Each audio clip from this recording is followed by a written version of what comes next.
Hello, Mrs. Johnson here for day 5, episode 5 rather. Um, Day is December 2nd, and it is Tuesday.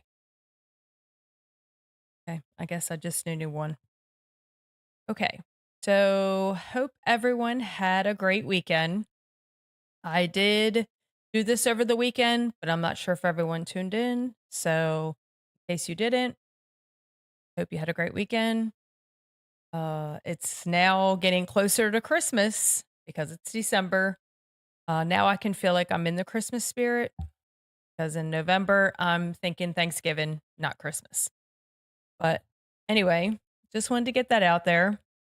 Today I am going to talk about do you really trust in God?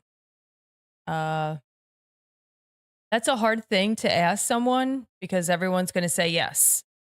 I can tell you right now, everyone's going to say yes. But I don't really think that they really do.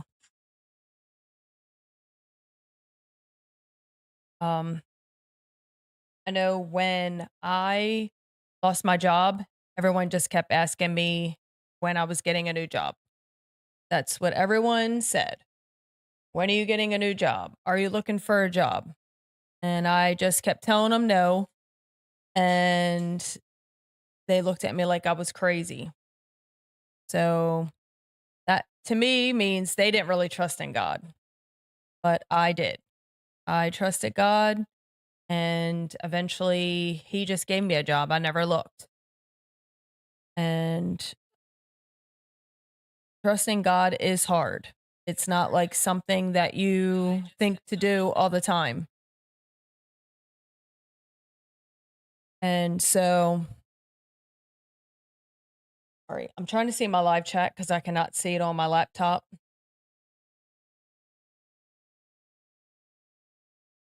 Okay. Hi, Cassandra. Merry Christmas. So, anyway, we're going to read the words of the song Trust in God and just see if this is how you really feel because sometimes I really don't think people really actually trust God. And so this is going to be, I guess, thought process.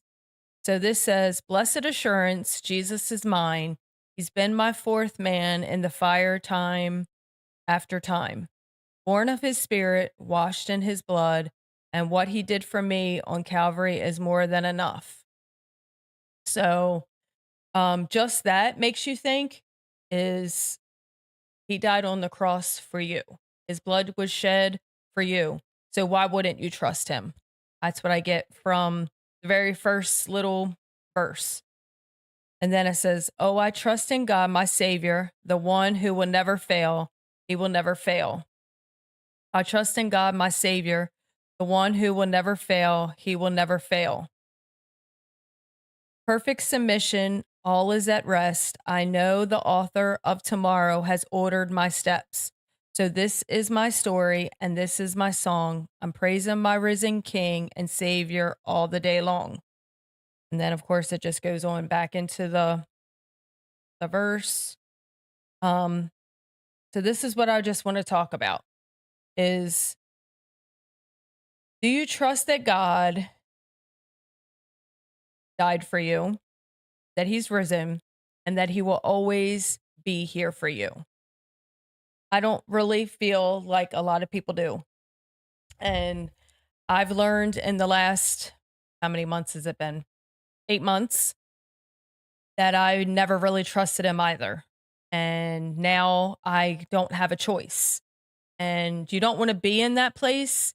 You'd rather pick to choose or pick to trust him and not be put in a situation where you have to. You want to choose him, not be, I guess, forced to choose him. Kind of feel like I was kind of forced. And it's better to just be like, okay, I trust him in everything instead of waiting until you don't have a choice. But again, I could have chose to not trust him also, even in the place I was in. You know, I lost my job. I had a full-time job working 40 to 50 hours a week, making pretty decent money. Everyone had health insurance, paid days off, vacation, sick time, whatever. And I could have just got depressed. And honestly, never thought of it. Like literally when I lost my job, I was like, "Oh, okay. That means God's about to do something." That's what I thought instead of, "Woe is me. What am I going to do? How am I paying my bills?" I went the other route. Thank God that I went the other route and thought, "Okay, that means God has a plan because he already knew this was going to happen." And honestly, I think he made it happen. I think he did force my hand because I wasn't putting him first. I mean, honestly, I'm going to be real vulnerable right now. I probably wasn't putting him fifth because my job was probably number one, then the kids, then church, maybe my marriage, then maybe God. That might have been how it was kind of set up. And that was not a good life. As soon as I realized that, okay, now I have to trust him, I don't have a choice, my whole attitude's changed about what's important, number one. Number one, the only thing that's really important is God. Once you realize that, everything else kind of just either falls in place or falls away because it wasn't important. And yes, I've had to sacrifice a lot. But honestly, it was just because I was living beyond my means. I spent way too much money because I was like, "Oh, I'll just get a paycheck in 2 weeks. Oh, I'll work overtime. Oh, I'll put in sick time and get extra hours," whatever the case was be. Um, Instead of I need to save money, I need to be prepared, I need to stop spending. Nah, I'll just keep spending, keep spending, keep spending, and realize that I'm in a lot of debt that I shouldn't have had because I had a really good job that was paying really well. And guess what now is, you know what I'm paying? Necessities. And that's what I live of. I buy food, pay my car payment, car insurance, electric, water. If I don't have any money left over, then I'm out of luck. It don't get paid, but that's the necessities. And that's what I've been doing for 8 months is what gets paid, what gets paid. Now it's Christmas, so now it's gonna be even less getting paid because 'cause I'm not gonna not buy Christmas presents. People might feel a different way and be like, "Well, you need to pay your bills instead of buying Christmas presents," but I don't feel that way, so we'll see how that goes. I do Instacart, so I can just work a little bit of extra Instacart, maybe to get a little bit of extra money so I won't miss paying a bill, but we'll see about that. So anyway, this is about me. It's not really supposed to be about me, but I'm using myself as an example, I guess, to just prove that no matter what happens, you can trust God. That's really where I'm going with this is you can walk into your job and get let go for no reason and be like, "Okay, God has me." You can get in a car accident, your car gets wrecked. That's okay, God has me. You know, uh I don't know what else to say, but that's 2 things that popped in my head. So, that is exactly where it is. It's, do you know that God loves you more than you love anyone? Just imagine how much you love your children, how much you really love your children, what you would do for your children. Just imagine that times, we'll say 20. It may be more. I can't fathom how much he loves me, but I would just assume that it's probably at least 20 times how much we love our children. I mean, think about it. Do you think that you would really let people beat you and crucify you for your kids? I mean, I'm not really sure if I would go that far. Like being shot for my kids is one thing. Being tortured, I feel like it's a different scale. So if you think about it that way, some people will say, sure, yeah, I'm going to do anything for my kids if they pull my hair out, stab me in the eye, whatever. I don't know if we really feel that way. If you watch The Passion of the Christ, that is not even the whole extent of what he went through for us. That is just an interpretation and probably as far as you can go on a movie. So you couldn't really go as far as he actually was treated. So if you think, sure, I'm going to go through that for my kids, I love my kids so much, but I can't imagine that I would go through that. So just think he did that for all of us, every single person that's ever been born. He died that brutal, brutal death for all of us. So why don't we trust him? You know, one day he told me, you trust me here, you trust me here. Why don't you trust me here? And that was a wonderful illustration of how I think we look. Okay, I trust God that I'm going to be safe when I go outside. I trust God that my family members are going to get saved. Sorry. I trust God that, okay, I'm going to be able to pay my bills. But do you trust God that He's going to save your marriage? Do you trust God that you're going to have enough money for retirement? You know, things like that. So that's where I think he was kind of pointing to me as like, you trust me to do this, this, this, but you don't trust me here. And see, that's where we have to be. We have to be where we trust him in everything, not just three things. It needs to be 150 or whatever, how many things in our life. Because we have a ton. We have a ton going on. And really, if we trusted God in everything and gave it all to him, we wouldn't be stressed as much. We wouldn't feel exhausted as much. We would be feeling like, okay, this is a good life because I have no worries. God's in control. He's doing it all. I'm just living my life and doing what he tells me to do.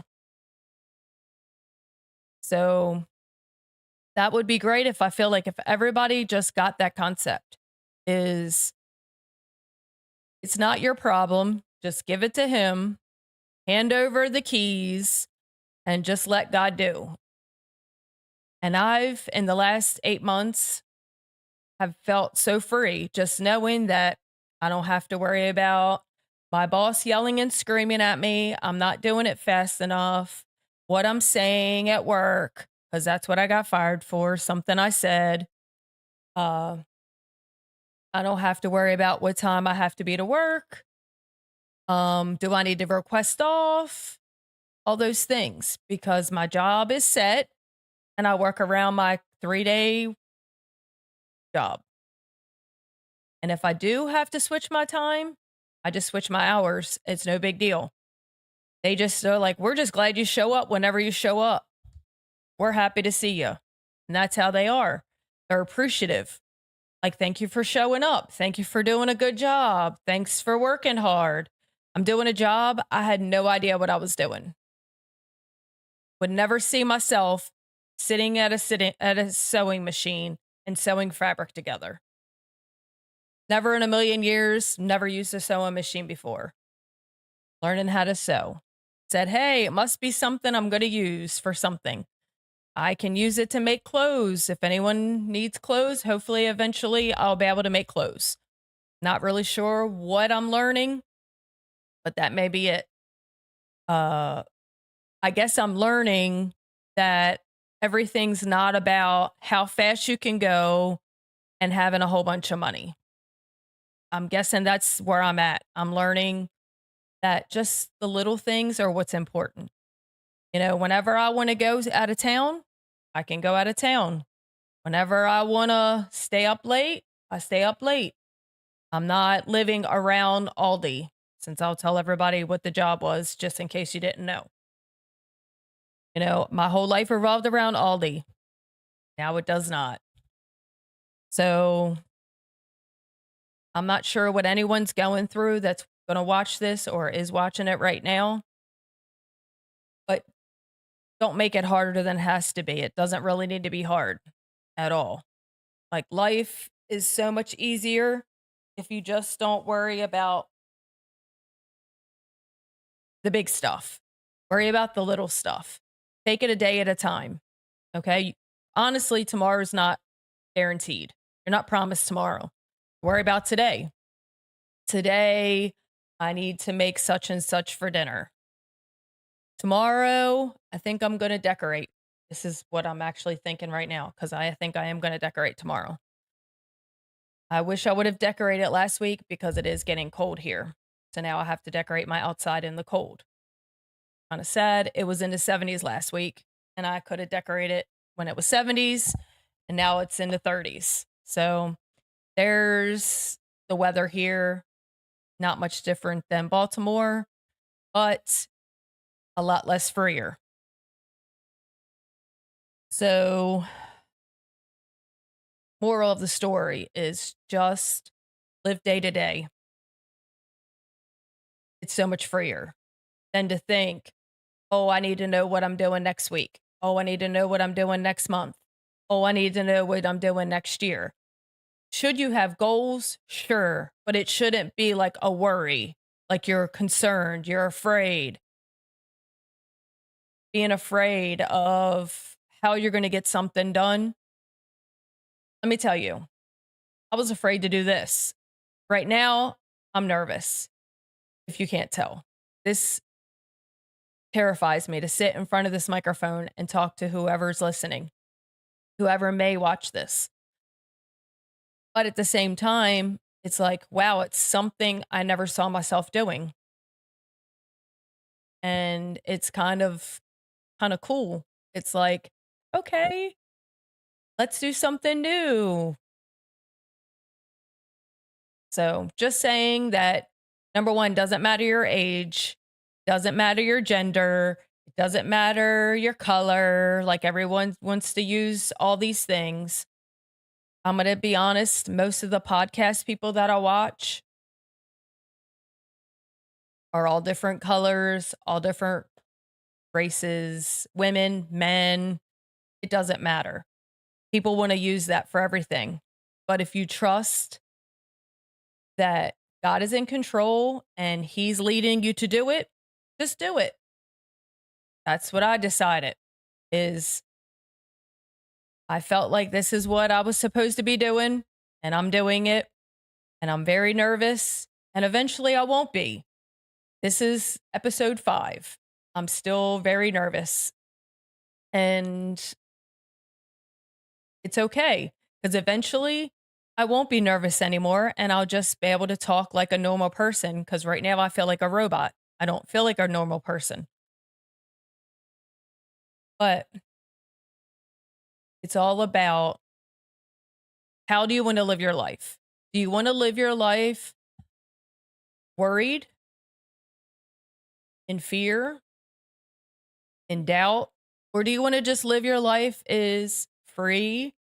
I'm doing whatever I feel comfortable doing. Or, I make a video every morning.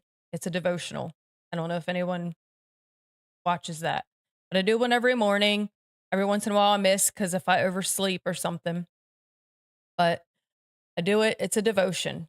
And right now it's I am with you and it's about God's with you and he's, walking you through all your things. And the one was fear. And honestly, I feel like every single person, I don't care who you are, you have a fear. Every single person, some kind of fear. It may be like mine. I said, sometimes I'm still afraid of a dark. You know, sometimes I get up in the middle of the night when you have to go to the potty and I don't want to turn the light on because then I can't go back to sleep. Sometimes I go in there and I start feeling weird when I'm in there. Like, oh, is there something in here? I know there's nothing in there. But then you start getting like, I can't see what's going on. Maybe it is. Maybe I shouldn't have watched those horror movies back in the day. Because then you start thinking of all the crazy thing that's happened in these horror movies. So, but so sometimes I'll flip the light on. and then the fear is like gone. Sometimes I'll just be like, it's okay. It's okay. Nothing's there. It's just me. I'm just being weird. Just use the bathroom, go to bed. So it just depends on if I think about it. If I think about what I really should do is say, I'm not afraid. There's nothing in the dark. That should be what I should always go to instead of, oh, let me flip the light on to make sure nothing's in here. Nothing's in there, but it's your mind. So that's why I say everyone has some kind of fear. You know, how many people are afraid of spiders, mice, whatever, things like that? I'm not afraid of those things. Apparently, I'm afraid of the dark. Anyway, so what I'm getting to is you can be afraid, but is it ruling your life? So it's, I'm afraid, but I'm going to turn to God to help me through the fear instead of, I'm so afraid of the dark, I'm going to sit in the bed and pee myself. There's an honesty right there. Probably there was probably times when I was a kid that I may have thought of doing that because when I was a kid, I was really afraid of the dark and I would actually sing when I had to go in the dark or do things in the dark. Now it's flip the light on, or like I said, sometimes I'm like, there's nothing there. Why are you afraid? And so sometimes I think we just need to do that. Be like, Lord, help me. I'm afraid to drive in the dark. I'm afraid to start a new job. I'm afraid to go over there and talk to someone that looks like they need a friend.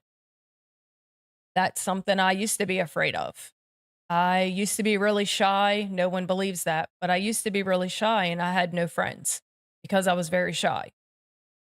And so I started serving. If anyone's shy out there, that'll break you.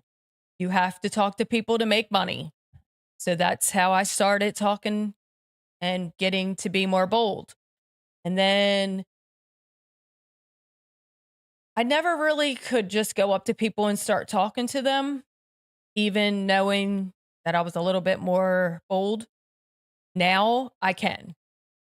Years and years later, I can actually go over to someone and say, hey, I like your dress, because that always works for women to start a conversation. Your hair looks pretty, like your purse, your shoes, whatever. We all know what women like.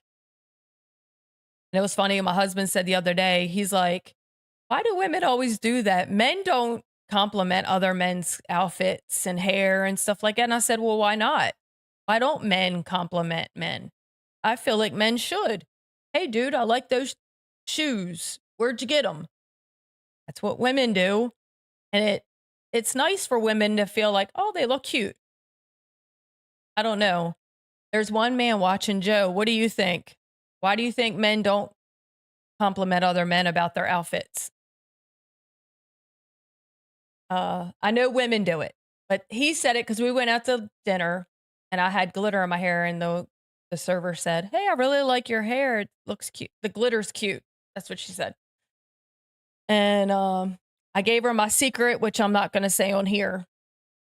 And he was like, that's when he said, "Why do women always do that? Compliment women. Men don't do that." And I feel like men should. Just a little tidbit for any men that out there.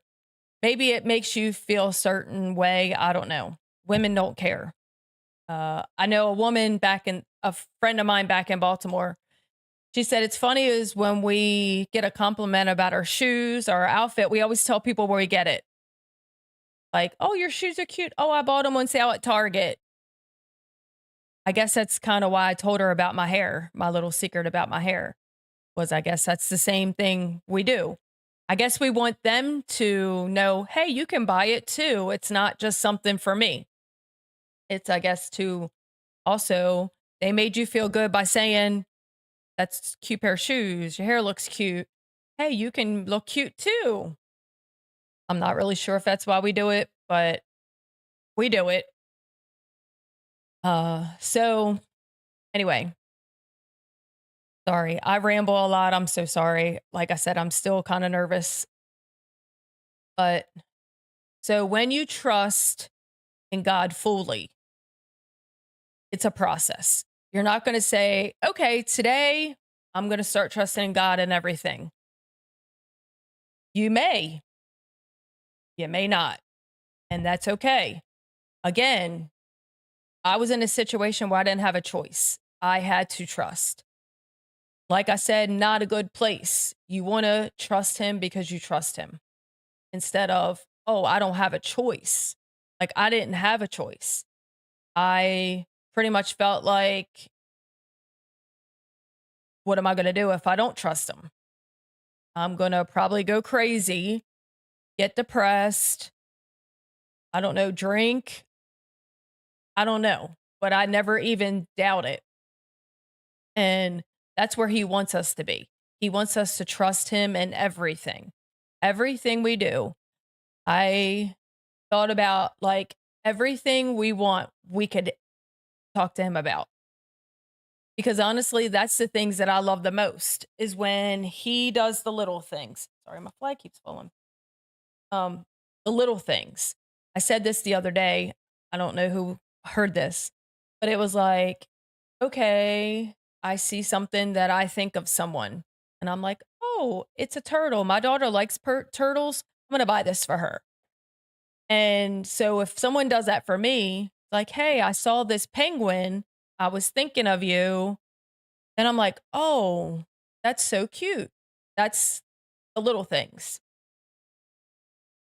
And so I feel like that's the more important, the little details. Like, oh, how did you think of that? Or I'm so glad that you thought of me kind of situation. So that to me, that's what really stands out about someone or, like I said, God. Like it'll be just something really silly. Like I'll use my old job again. For Thanksgiving, they would always give us gift cards so we could buy food. Of course, it was Aldi, but honestly, I shopped there anyway. So I said, oh man, that really stinks. Not going to get a gift card this year to buy Thanksgiving dinner. So I go into my job that I have now, and she gives me a gift card, and it was for Walmart. And I was like, oh, okay, I see what happened. I said, I really wish I would have had that gift card. And look, God provided with a gift card. And so of course it doesn't buy the whole Thanksgiving meal, but it provided almost half. So it was a little something. And I even said that. She's like, it's not a lot. I said, that's okay. I'll take whatever you give me. At this point, that's where I'm living my life is I get what I get. That's what we used to tell our kids, right? You get what you get, don't pitch a fit. So that's where I'm at in my life is it is what it is.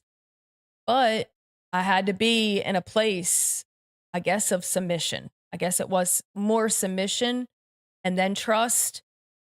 And I feel like I wish I would have just trusted instead of being put in a place of submission, then trust. So if you're just trusting right away, you don't probably, I mean, there will be times when you'll get put in places, of course, we're going to have trials and tribulations. The Bible says we will, but you're also going to look at it different. Like right away when I lost my job, it was like, oh, okay. I mean, I'll be honest, I teared up a little bit, but I didn't get mad. I didn't yell and scream. I was like, okay, and walked out and didn't even like think, let me call a lawyer. I'm suing the crap out of them, blah, blah, blah, blah, blah, blah. Later on, I thought, okay, well, let me see if I can get a lawsuit. I called a couple lawyers. They're all saying I can't. And then I was like, you know what? I'm just going to leave it alone because I'm not even going to worry about it. It all works out. And again, that's in something else is in the Bible. It says, vengeance is mine. He can have the vengeance and he can do what he's going to do. I'm doing what I'm going to do. And so maybe this is going to be a big thing. maybe I'm going to get somewhere doing these podcasts, and then I could care less what happened in the last year of my life. Or honestly, right now, I'm just enjoying my life. So I don't really care that it happened. I mean, I don't want it to keep happening to people. That's the main reason why I wanted to get a lawyer, was because I know that it happened to someone else. The exact same thing that happened to me happened to someone else.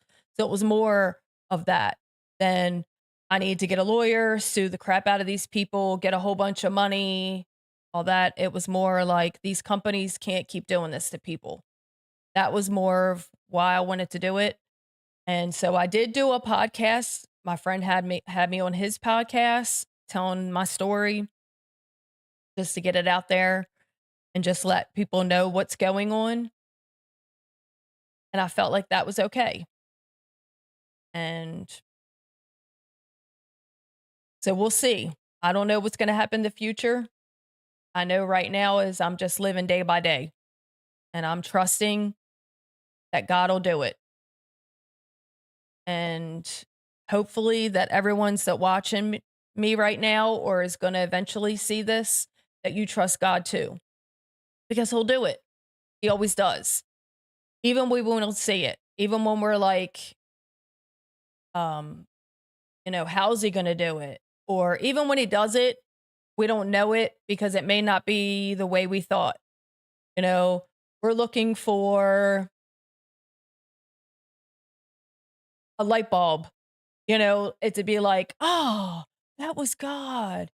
Sometimes it's an answer prayer or something happens and you don't even know because it wasn't what you expected.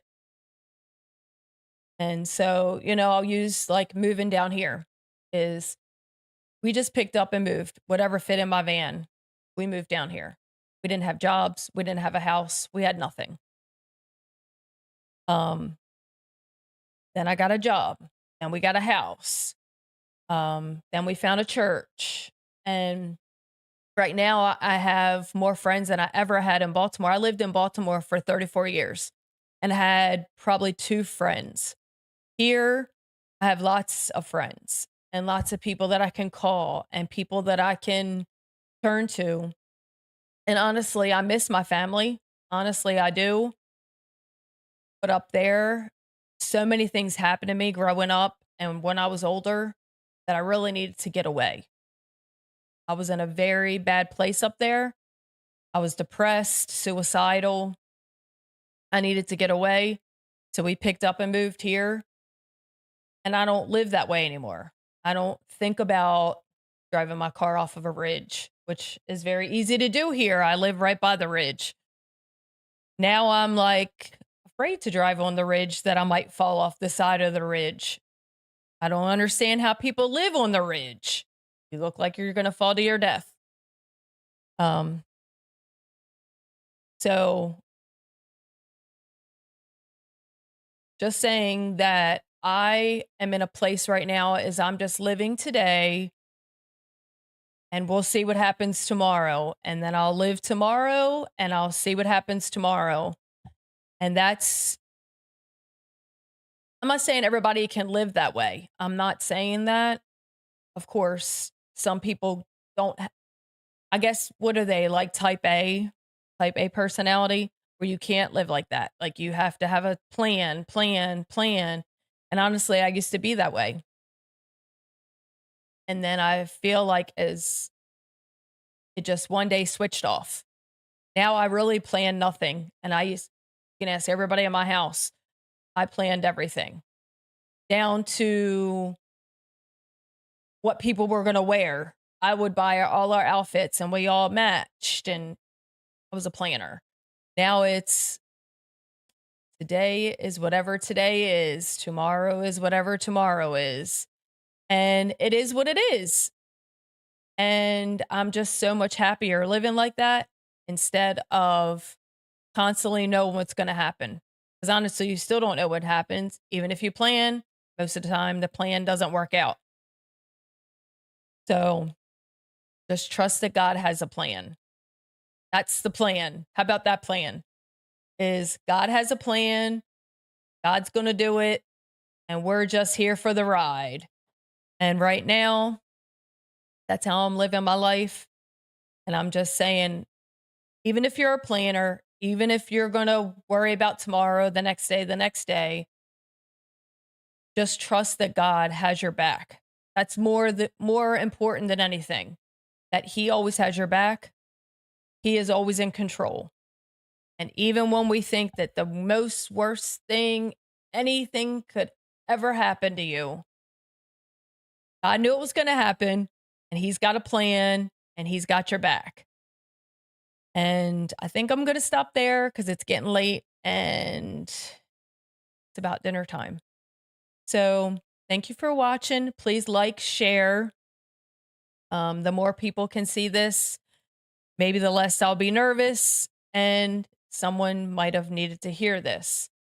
And thank you so much for watching. I will be back on Friday at 5 p.m., Saturday at 5 p.m., closest to 5 as I can get it, because, like I said, this is very minimal and I don't have all the software that I need. So sometimes it doesn't start right up.